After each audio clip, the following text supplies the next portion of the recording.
Hello and welcome to another episode of the Real Estate Investing Club, the place investors go to gain actionable advice, learn about current market trends, and hear war stories from other professional investors out there in the field today.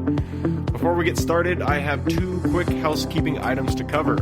First, if you like the episode, we would very much appreciate a like, subscribe, and share. It is the best way to support the show and keep it running. Second, if you are a new investor looking to get started in real estate or an experienced investor looking to take your investing to the next level, we created an ebook for you that will cover how to find deals that are actually deals, how to finance those deals with little to no money down, and how to exit those deals for maximum value. On top of that, I throw in an insane amount of free bonuses that you'll have access to once you buy the ebook. All we charge is our admin cost to keep the show running. So, if you're serious about real estate investing and want to create both active and passive income as an investor, head on over to the website at therealestateinvestingclub.com and click on the button that says Get the ebook to grab yourself a copy today. So with that said, let's dive right in. Today we have a very special guest with us, ready to drop some investor knowledge on you. So buckle up, grab your pen and paper, and enjoy the ride.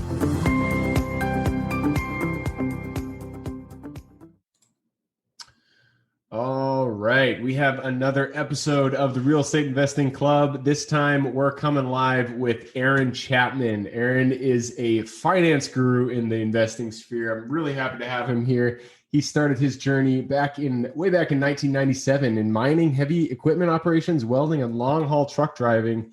Since then, he's transitioned into finance exclusively, working with real estate investors. It's a pleasure to have you on the show, Aaron. How are you today? Thanks, Gabe. I'm doing very, very well. Just excited to have an opportunity to speak to your audience and yourself, because every time I talk to somebody new, I get more information to be able to apply to what I've got going on and focus my energy a little bit more on the success of myself and those who I do business with. Yep, absolutely. That's the reason that I do this, is to learn from others. So I love that your story started in, heavy equipment operations, welding, long haul truck driving. That's such a good, I don't know. It's a great start to get to where you are today, because it's so different. So kind of take us into your story. How did you get from point A to now, doing, I can't remember the number that you told me, but it was an astronomical number of loans this previous year. Yeah. So we're doing over 100 transactions a month is what I'm getting done, which is really, like you said, it's astronomical. When the average person in my industry is doing, 3 to 4, and we're doing 100 plus, 998 year to date. And it's just because we've been very, very disciplined about the construction of the business. Is it perfect? Far from it. I've got a phenomenal team that helps me get where I need to get. Like you said, you got to start from somewhere. And I started, when I started really working, it was back on a cattle ranch in my high school years. My family had a cattle ranch in central Utah. From there, I was able to graduate early from high school. And not from working my ass off at school. I cheated my ass off to get that C just so I could get out. But I had enough credits to leave halfway through my senior year, and I went to work in the oil fields of Wyoming for a welding company. From there, I did the truck, heavy equipment thing, truck driving. Then I had the opportunity to go in the mines in northern New Mexico with my dad, because we had sold the cattle ranch, and he went back to what he knew, which was hard rock mining. I had a phenomenal job, man. It was 10 hours away. I had my wife and my kid here. I would go up there, a 10-hour drive. We'd stay on mine property in these cabins down in the canyon. We'd work 10 hours a day, drilling, blasting, digging it out, supporting the ground. You're playing with explosives. It was a phenomenal job. I loved it. And then they started shutting down the project. And when they started shutting down the project, they were laying people off, and I got laid off. So when I came back, I thought, this is not going to be a big deal. I've got a pretty good resume for a 23-year-old person. I could get something pretty easily, and I wasn't getting any bites on my resume. I kept getting the word overqualified. And I even got to the point where I went in and attempted to get a $10 an hour truck driving job to haul landscape rock. So I can definitely get this piece of crap job. And I'm not trying to crap on people that are driving truck. Believe me, I did whatsoever, because that was something I enjoyed. I hated the landscape rock thing. You drive people's house, you back up, you dump, right? But I will take that. And I went in there, I applied, they did the overqualified thing again. And I'm literally at that point, a broken man, as I'm walking out to my pickup. I sit in there, tears are streaming down my cheeks. And I just, it hit me It was amazing what it did to me, the low that I was in life. And I had this coupon that my wife gave me for diapers because we were out of diapers and we couldn't afford anymore. So she got a coupon for free diapers.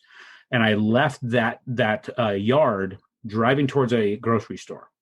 As I'm driving towards the store, my gas light comes on in my truck. So I pulled up to the gas pumps outside the grocery store, just on the corner, ran my debit card because that's all I had to make payment with. And I got a decline because I was overdrawn. I start rifling through my truck and I found a few coins. And then I decided to start walking the parking lot. I walked the parking lot of that store for 2 hours to find enough change to get 2 gallons of gas. By the time I got that gas and went in, found the corresponding diapers, I'm walking out of the store and I end up face to face with a guy that used to do all the schedule work on the office work, basically ran the office for the company I used to dig swimming pools for several years before. He asked me what was going on in my life, and I explained things just as I just did now. And he said, let me take you to dinner. I've got a gift certificate for Red Lobster. I'll take you and your wife to dinner. And we scheduled for, I think, the next night or the following. And we went out to dinner, and that is where he slid me the business card for a mortgage broker. And he suggested I call that guy. I'm like, I don't know what a mortgage is. The only thing I knew about mortgage was on TV. There's the old man, the old lady losing the farm to the bank for this thing called a mortgage. I didn't understand it. Well, he convinced me to go talk to him. I cut a foot off from my hair. I shaved. My mom bought me some clothes so I could look semi-professional. And I went in there and they started me off as a telemarketer. So I spent a few weeks as a telemarketer building up some leads. And then I convinced the broker to allow me to work some of the leads. And that's when I started in the mortgage industry. And from then I got a job driving trucks. So I'd drive to Sacramento and back, then Vegas and back, then work in the office 3 days a week. That wasn't working. So I went back to running heavy equipment. I got a job back at the old company I was at. They had gotten busier again. So I went back to running equipment, get up at 3 a.m., work till noon. And from 2 p.m. till 10 p.m., I'd work in the office. I slept 4 hours a night for a year till the market dipped enough that the rates dropped under 7%. And I was able to start making it 7%. Wow. Yeah, 7% on primary residence. Wow. So that's where it all started. And it was not easy from there. It was just a steep, ugly, rocky, snake infested climb to get to the point where I started to really see what wealth was within the mortgage industry. But I got cocky. I got really cocky coming into the 2008 crash, thinking I was the man. I can do whatever I wanted. And when it came crashing down, not only did the market come crashing down, but I got in a motorcycle accident August 8th of 2008 here in Phoenix. And I don't know if you've ever been in Phoenix in August. It's 12:24 in the afternoon. Oh, it's ridiculous.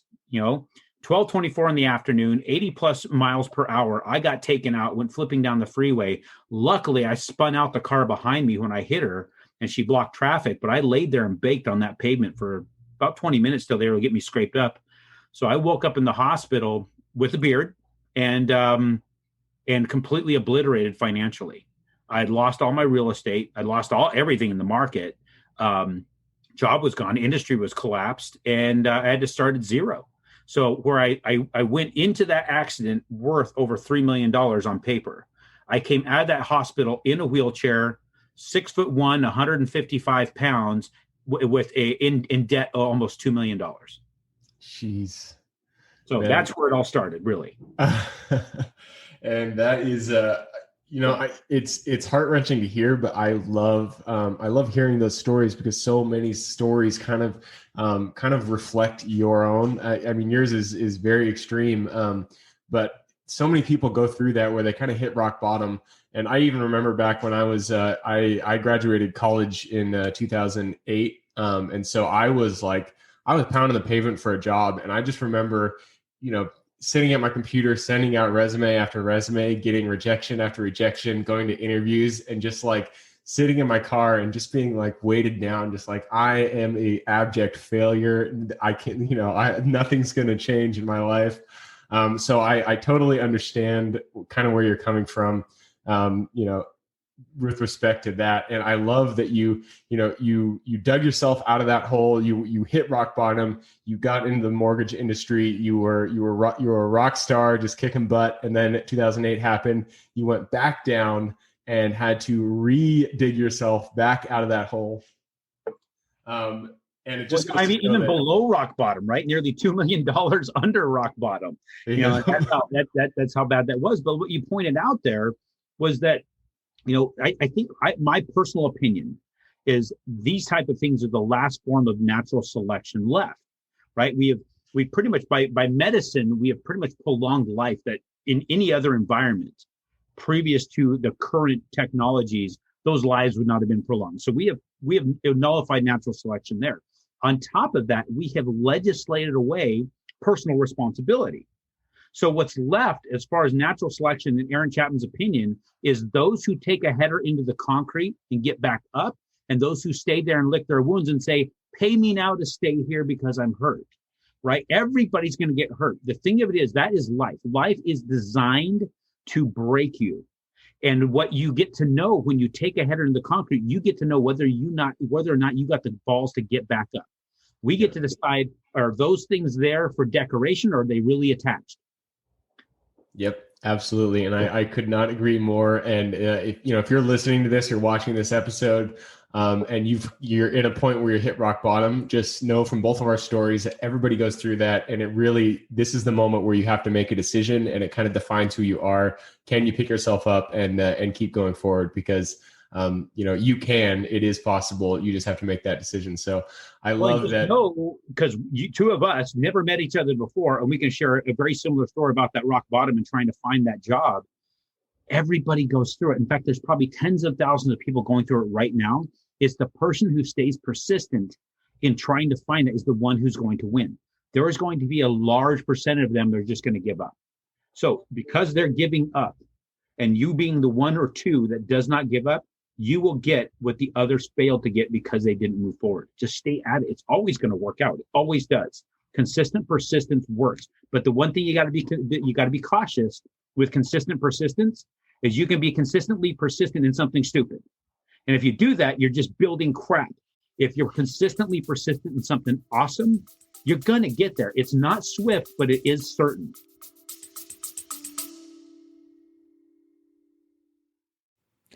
Before we continue on with today's guest, I want to tell you guys about a community I'm launching on School to help investors like yourself grow your own portfolio. In this community, you'll get access to all the docs I use, all the systems I've built, everything I've used to grow my own portfolio, as well as instructions and guidance on how to get out there and find great deals, how to finance those deals, and then how to manage them for great returns. Since we're just launching it, the price will be set at a measly $20 per month, and whatever price you join at is the price you'll have for life.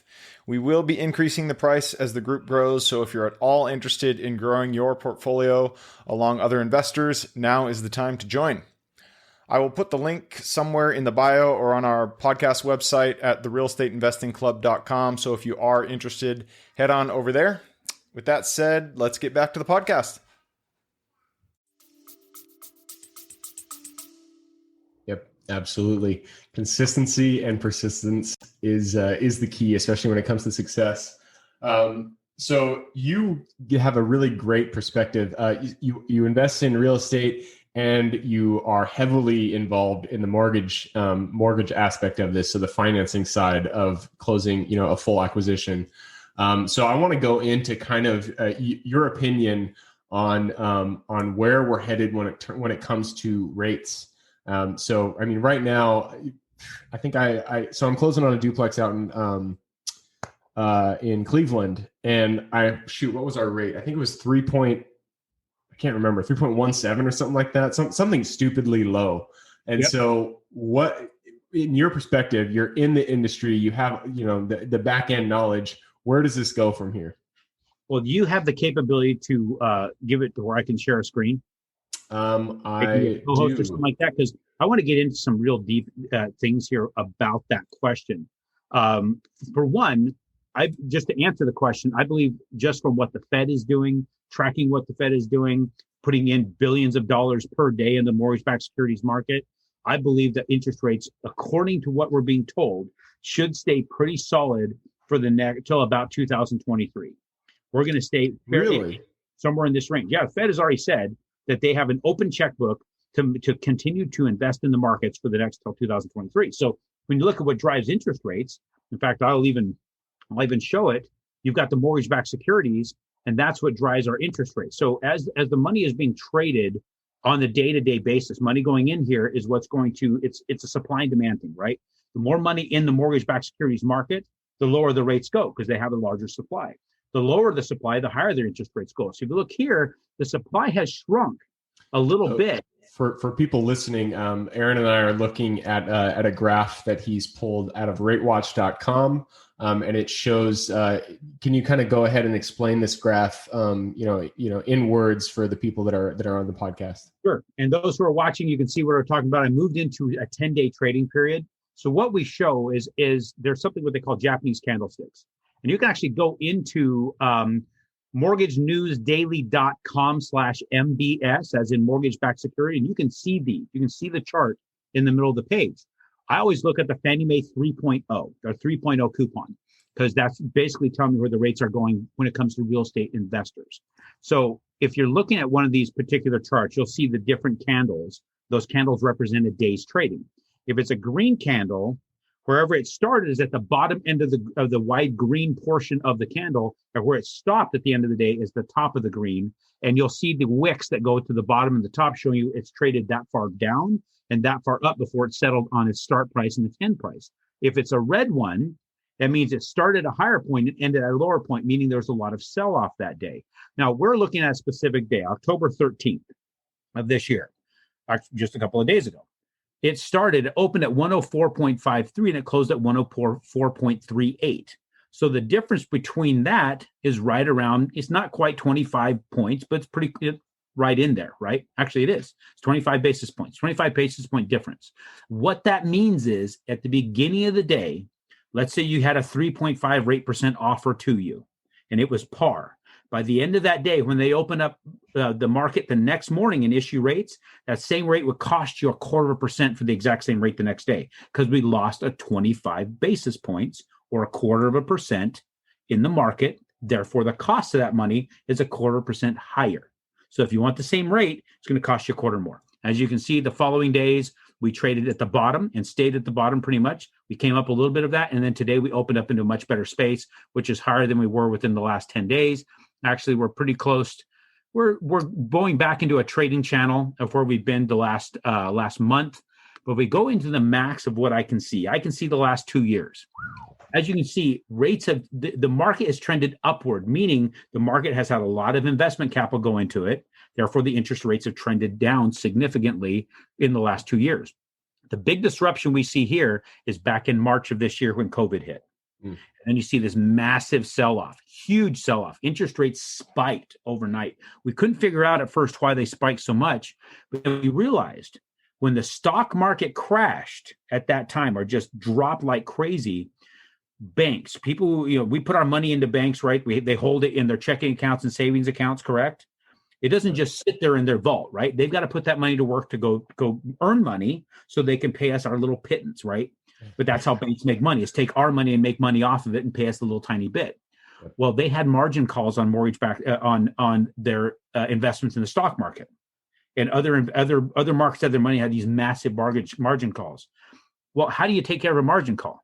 You got to throw money out there, right? They had to sell their assets to get there. They sold bonds. So here's where they sold off a significant amount till we got to March 19th.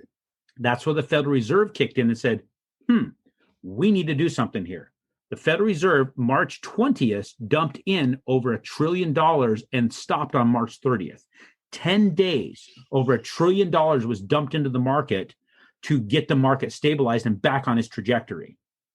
So because of that, and then what they started doing, when you start getting into April and starting into May, they're doing upwards of $8 to $10 billion a day to keep the market where it was because of all the demand on the mortgages.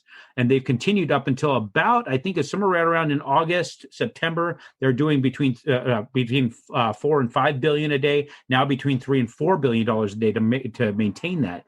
But they've also backed off a little bit, but our interest rates are still staying significantly low. So because of that, we're keeping these rates. And the Fed had said, we're going to continue to maintain this to about 2023.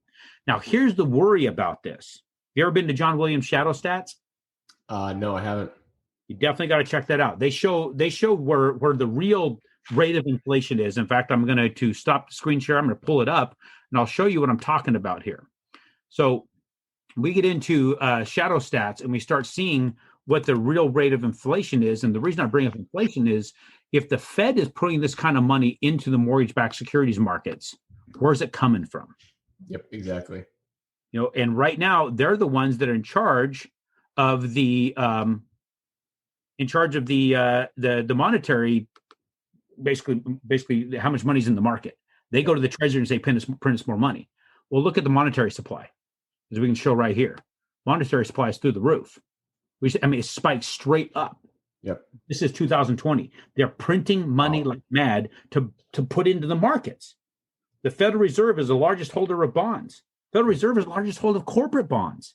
I think second largest holder of corporate bonds. And for those listening, I know a private banking entity owns all of this with our money that was printed that has no value. It's absolutely insane when you consider this. So the other thing I like to get into with shadow stats is talk about inflation. We're being told that inflation is sub 2%, correct? Mm-hmm. This is the inflation numbers. When you look at these charts, if you go to shadowstats.com, those who are listening, and go to the top, you'll see an alternate data tab. You'll scroll down to inflation. You click on inflation, you can see these charts. Well, you start seeing where they were tracking inflation way back in the 70s, I believe, or 80s. And is this chart is based on percentage points, right? So that's a 15% inflation back in, what is that, 1980? That had to be, right around, actually probably even further back. It might have been in the late 70s. Okay, wow. And then you see in the early 80s, like 1982, 1983, that all of a sudden there's this split here. Well, it's because that's when they started changing what they were tracking for the consumer price index or the personal consumption expenditures index. So when they started changing those indexes and what they were stacking in the index, just like if they took different stocks out of the Dow, you'd have a different value, right? They started taking out different goods to get where their value was. So now we start seeing inflation trending down. But they don't factor in food cost. They don't factor in energy cost. Do they factor in taxes in inflation? Probably not. And there's got to be parts of housing that are not in this when you start seeing the appreciation in cost of housing. You start looking at this, they're actually tracking rents is what they're really tracking. You start looking at this, you start seeing this decline in inflation when in reality, food is up. I mean, the meat index is up over 18% year over year. When was the last time a person on this call paid less on their water bill per gallon of water used? When was the last time a person paid less just for the groceries you purchased? Yep. It's not happening. So now we're looking at inflation nationally sitting somewhere right around 9%. Interesting. So when you factor in inflation, the reason I bring that up is we get to raise rents let me go back out of the stop share here. So we get to raise rents to pace inflation, correct? Yep. The national average has been about 3.6%.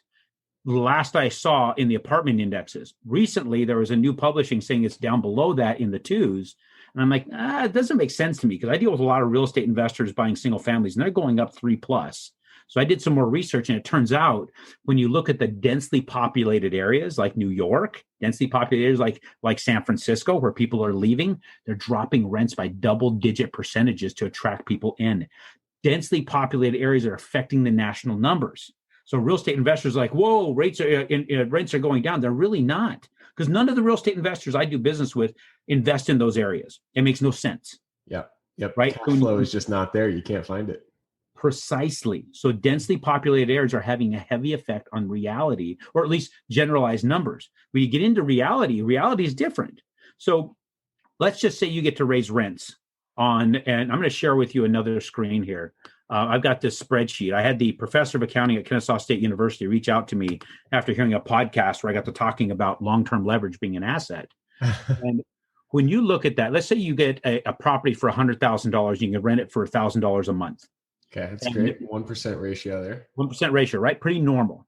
And you get to raise the rents let's say you're getting $200 a month in cash flow and you raise the rents year number 2 by 3%. What is 3% of 1,000?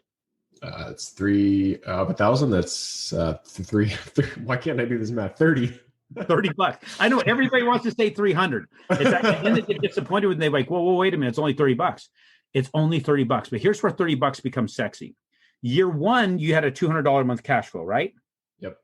Year two, granted, there might be some fluctuation in taxes and insurance, but probably not much in year two. Is it reasonable to believe you get now $230 in cash flow in year two? Provided that you take out inflation. Well, we're not talking inflation. We're talking dollars. Okay. So $230, right? Yep. That's a 15% compound increase in your cash flow. That's great. Every time you raise rents at 3% in this environment, it's a 15% compound growth in your cash flow. That becomes extremely sexy. $30 became sexy. Now, looking at this chart, what I'm showing you here is a $100,000 purchase, 20% down with an $80,000 loan amount, right? So that I'm guessing, and these rates are not right. We're doing rates in the mid threes like you were talking about earlier. We're looking at 4.5% interest rate just for the sake of this exercise. We're looking at annual inflation of 7%, which is lower than what we showed on Shadow Stats. We're looking at a $405 a month principal and interest payment on this transaction for a total of $65,925 in interest, which equals $145,925.37 in principal and interest over 30 years, right? Some people want to pay this off early because, whoa, if I pay it off early, I won't pay so much interest. Here's where I'm going to tell you, you leverage high, you leverage long, you pay off slow. Because if we look at the value of the dollar over 30 years, 360 payments that they're making of $405 a month, is the value of the dollar the same now as it is 30 years from now, or is it less? Or is it more? In 30 years, the value of the dollar is going to be less. Significantly less. In fact, $405.35, 30 years from now will be equal to $49.94. Wow. That's going to be the cost of a latte in 30 years. I guarantee it. I believe that. I'll go to Starbucks and pull out $50. I can see that. Easy, right? But when you recalculate every dollar's value as you're paying back that $145,925.37 for 360 months, look at what the total value of those dollars actually is. $60,000. $60,926.91. Wow. So this is why you're going into the very specific numbers regarding why leveraging works. And there's people on both sides of the camp. You shouldn't leverage, you should leverage. I'm in the you should leverage side of that camp. And this is a good demonstration of why it works. In the long run, it really does work in your favor. 100% works in your favor. When you can borrow somebody else's money and pay them back with little pittance over a period of time, we can see exactly what happens here. This is why leverage is the most valuable piece of it. So what I like to, I had a thought that popped in, now it just dissipated. But ultimately, when you're talking about the leverage piece and people thinking, oh, wait a minute, I don't want to do the leverage. And you start considering the fact that, you have the capability to borrow somebody else's money like that, like I said, and they're going to be willing to take it for that long period of time, you start to wonder, why is it they're willing to do that? Let's think about this. Why would the banking industry offer 30-year loans when they understand inflation? But I've been doing this for 23 years, and something that I've noticed, there seems to be a refi boom every 4 to 5 years, right? Have you ever looked at a 30-year amortization table and see what the first 5 years looks like? It's all interest. All interest. If you can convince an entire population to lock in for 30 years and agree to 30 years because you get that big, warm, comfortable 30-year blanket to keep yourself safe, but then you cook the deal in a way to front load the interest the first 5 years, then convince them to continue to refinance it every 4 to 5 years. You've not paid down much principal. Now you've added $3,000 to $5,000 to the principal because you financed your closing costs in. You may have dropped your interest, but you're only paying interest. Yep. Absolutely. Think about that. People are being held in financial servitude when they follow the standard banking process and the marking that they do about refi for rate. I encourage my investors never refi for rate. That's what I was going for there. I like takeaways. So I really like when we can give our listeners something that they can actionably take. It sounds like from everything that you've said here, you just said it there. You are not a fan of refi. You're not a fan of refinancing to take away some of those points on your mortgage stay in your mortgage as you're in those high principal payment months. Precisely. Unless you're going to pull cash out. I do cash out loans like crazy for people to pull money out and invest in real estate. But if you're doing it just for rate, look what we just showed you what happens. You're not getting anywhere. You're think about it this way. How many people have complained about their stockbroker that he makes money every time he trades, yet he's never made me a damn dollar? Always sold it and bought it at places that I never make any money, but he makes money. Yeah. How often have you heard that? Yeah. Well, it's because they're moving the money. They're trading. All mortgages is a trade. That's it. We just showed you with the market. Every time you close one out, that's a sale of a security. And every time you get a new one, it's a sale of a new security. It's just like your stockbroker selling. So Wall Street making money either way, and then the banking industry gets to collect the interest on that. You are constantly feeding an industry. So I'm telling you, if it's for rate, never do it, because the rate doesn't matter. It matters nothing at all for the real estate investor. Why? Because who's paying the rate in reality? If you're a responsible real estate investor and you bought the right property in the right place that stays reasonably rented for the entire time you own it, who's paying the mortgage? Your tenants. Your tenant's paying the mortgage. Okay. So if we take an $80,000 loan, you divide it over 30 years, that's equal to $2,666.66 per year. If you put a $20,000 investment, your investment is growing by 13.33% of the original investment every single year. Now, that's number one, growth before anything else. Now, secondly, you get to write off on your taxes what interest they paid. So if you've got a setup now, you got a certain amount of cash flow and you got a certain amount of write-off, right? Because you get the tax deduction of the interest. And then you go refinance just for the rate and term. Now you've dropped the interest rate, right? You've increased your cash flow, therefore increased your potential of tax liability, and you've decreased your interest rate, which was you decreased your potential tax deduction. Did you really accomplish what you thought you were going to accomplish? No, you didn't. You got maybe a little bit, but in reality, the end result is not what you intended it to be. And then when you figure out that all you do is added more to your loan, that you're going to pay interest on over a period of time, that you're going to go back into an interest-heavy period, you have literally screwed yourself. Yep.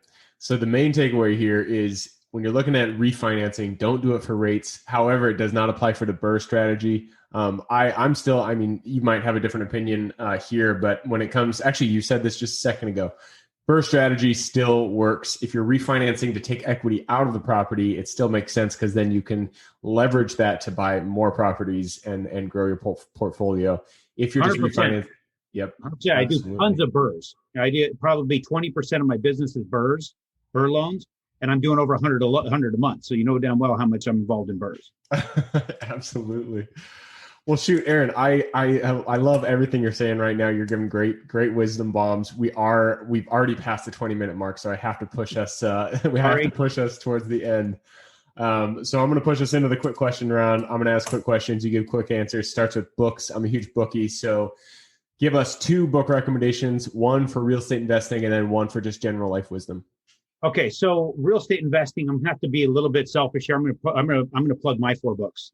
I've got 13 books that are coming out. What is one full book, but I'm breaking it down into individual chapters come out, and I wrap the chapter with a cover and I send it out. It's called the Quit Jerking Off Initiative. Book number 1 is Point Your Head and Heart, Your Ass Will Follow. Book number 2 is Gratitude, a Practical Application. Book number 3 is Quit Jerking Off. Book number 4 is Steel Running, as in Steel Chainsaw. And that's the point where I have the hat on. I love my experiences in life and real estate investment. And can these be found on Amazon? Amazon. Just type in QJO Initiative, as in Quit Jerking Off Initiative, and just do a search and you'll find all 4 of them on there. I've got 4 more to publish here soon. Perfect. I love it. So now general, it sounds like those that covered everything. So you just nailed it. 2 birds in one stone. But the greatest book I've ever picked up outside of Scripture itself, is a book called The Master Key System. It is written by Charles Handel. It was a correspondence course in 1910 that trains a person on how to control their thoughts. If a person is going to become successful, it's because they think the correct way and they focus their mind and their energy. If they're going to fail, it's because they think the incorrect way and they're not focusing at all. They're scattered. Napoleon Hill talked about that in his book, Outwitting the Devil. And Napoleon Hill talked about the master key. It all came from that correspondence course. You can get it on Amazon for $3.99. It's the greatest book I've ever picked up. Read it right, though. You read it as if one chapter every day for your week, that same chapter over and over and over and over again, and do the exercise 24 weeks, and it will change your life. I love it. I'm always a fan of mindset books because I really do think that mindset is one of the keys to getting what you want in life. So great recommendation. Moving on to the next question, and this one is about habits. Habits are the foundation of our life. So if you could point to one habit in your life that you feel has contributed the most to your success today, what would that be? I've had a morning routine for 5 years. I get up at 4:30. I have prayer. I sit down. I make my coffee. I sit down in my chair. I start reading those books. And the master key has always been a piece of that. I read scripture every day, and I read it in a different business book every single day before I go do a workout. Love it. Morning routines are killer. Next question, and this is for your younger self. If you could go back to the Aaron who was, sitting in that parking lot, he just only had the money that he had in his hand to pay for gas. Go to him, look him in the eye, shake his hand, give him one piece of advice moving forward. Make a plan and write it down. Book number 1 I told you about in the Quit Jerking Off Initiative explains what happened when I did that, and the outcome was amazing. If I would have done that decades ago, I would have no idea where I'd be sitting right now. Love it. And this next question is an opportunity for you to brag. So flaunt your wings here. What is it that you are kick-ass at? What is your strength? My strength is taking a beating and get back up. That if there's anything I can say that I can do better than damn near anybody I've ever met is not only get beat on, get stepped on and get crushed. I can get back. There's no such thing as a person keeping me down. I love it. That is a very valuable skill, just in life in general. So, and now we're on to the very last question, and this is for our listeners. You've given us great advice when it comes to mortgages and real estate investing and just how to live a good life. So people out there, I'm sure they want to reach out and get in contact with you. What would be the best way for them to do that? AaronBChapman.com. You can also just Google Aaron Chapman. Interestingly enough, a couple of years ago, there was a soccer player that take over all of it. Now you'll find me the first few pages. He gets all the pictures, but I get all the literature. And then, go check out my website. In fact, I got a shot from the website here. We're doing a campaign for human trafficking. Just scroll down the website. You'll see what we're all about there. Perfect. And that's Aaron Chapman, AARONB Chapman.com. And if you click the little more in the description of this episode, it'll pop down the full description. And in there, you'll be able to find the URL for Aaron's website. So click through, say hi to Aaron. We've also got a YouTube channel out right now, the Quit Jerking Off Initiative, where we take people out. It's much like a podcast. We take them out for rock crawling, long range shooting, bow fishing, fly fishing all day long, get footage, and then we sit around the campfire and have that deep discussion like we had here. Oh man, that sounds awesome. I love that. Well, hey, Aaron, I loved having you on here. Thank you for hopping on. For everybody who's here with us today, thank you guys for showing up. You are the reason that we do this, so we appreciate having you here. Again, the best way to support the show is just to subscribe, like, share this episode with your friends and family. Other than that, I hope you guys have an absolutely kick-ass week. Keep rocking it in real estate, and I look forward to seeing you on the next episode. Thank you for joining us for another episode of the Real Estate Investing Club. I hope you guys enjoyed the episode and were able to pull some actionable advice that you can go home with and apply to your own investing business. Before you go, I have a gift for you. If you're a new investor looking to get started or an established investor looking to take your business to the next level, I've created an ebook just for you available on the website. This ebook will cover how I was able to create both active and passive income in real estate with very little money to start with. In it, I will address the 3 most often cited obstacles new and veteran investors run into by showing you how to find a deal that's actually a deal, how to finance that deal with little to no money down, and how to exit a deal for maximum value. And if you get the ebook today, I'm going to bury you in bonuses, 7 of them to be exact. First, you'll get the off-market lead generation blueprint, which will take you through the exact systems and processes we use to generate off-market leads like clockwork, which is the most important skill when it comes to creating real wealth in real estate. Then you'll get the A to Z REI systems and vendors guide, which will allow you to peek under the hood of our business and see the exact tools and systems and even the vendors we use to grow our business. After that, you will get the top 100 best performing keywords pack, which will give you the exact keywords we use to target leads online and generate leads without having to lift a finger. Next, you'll get the contracts bundle for wholesaling and renting real estate, which will give you access to all of the contracts we use in the field to execute all types of transactions. After that, you'll get the Investor's Quick Analysis Calculator and Offer Tool, which will allow you to quickly calculate whether a deal is an actual deal and will allow you to create an offer automatically from those calculations. Next up, we'll give you the Investor's Daily Success Tracker, which is a tracker you can use to ensure you are taking the right actions day in and day out to reach your financial goals in real estate. And finally, you will get the Wholesaler's Template for Quick Assignment Cash, which will give you the templates we use to present our wholesale deals professionally and efficiently to our buyers. I know that is a ton of things to say. I'm glad you were able to stick with it. So you'll get both the ebook and all of those 7 free bonuses when you download the ebook today. All we charge is the admin cost to run the show. So if you are interested in the ebook and the bonus bundle, head on over to the website at therealestateinvestingclub.com. Click on Get the Ebook Bundle at the top of the page and take advantage of that deal. With that housekeeping item covered, I hope you have an absolutely fantastic day and even better week. Keep rocking real estate, and I look forward to seeing you on the next episode.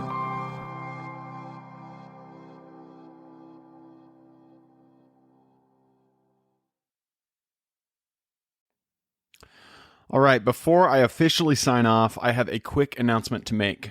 If you're interested in becoming a passive investor in one of my deals, my own company, Kaizen Properties, is looking for capital partners for our upcoming projects.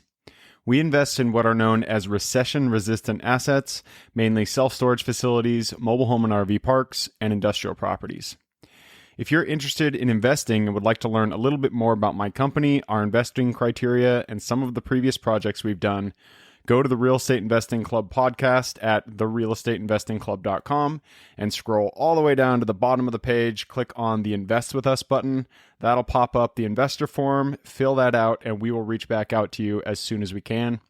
Or if you prefer a little bit more of a personal touch, you can reach out to me at gabe@therealestateinvestingclub.com. So really, that is it. Again, it was a pleasure hanging out with you guys during this episode, and I look forward to seeing you on the next episode.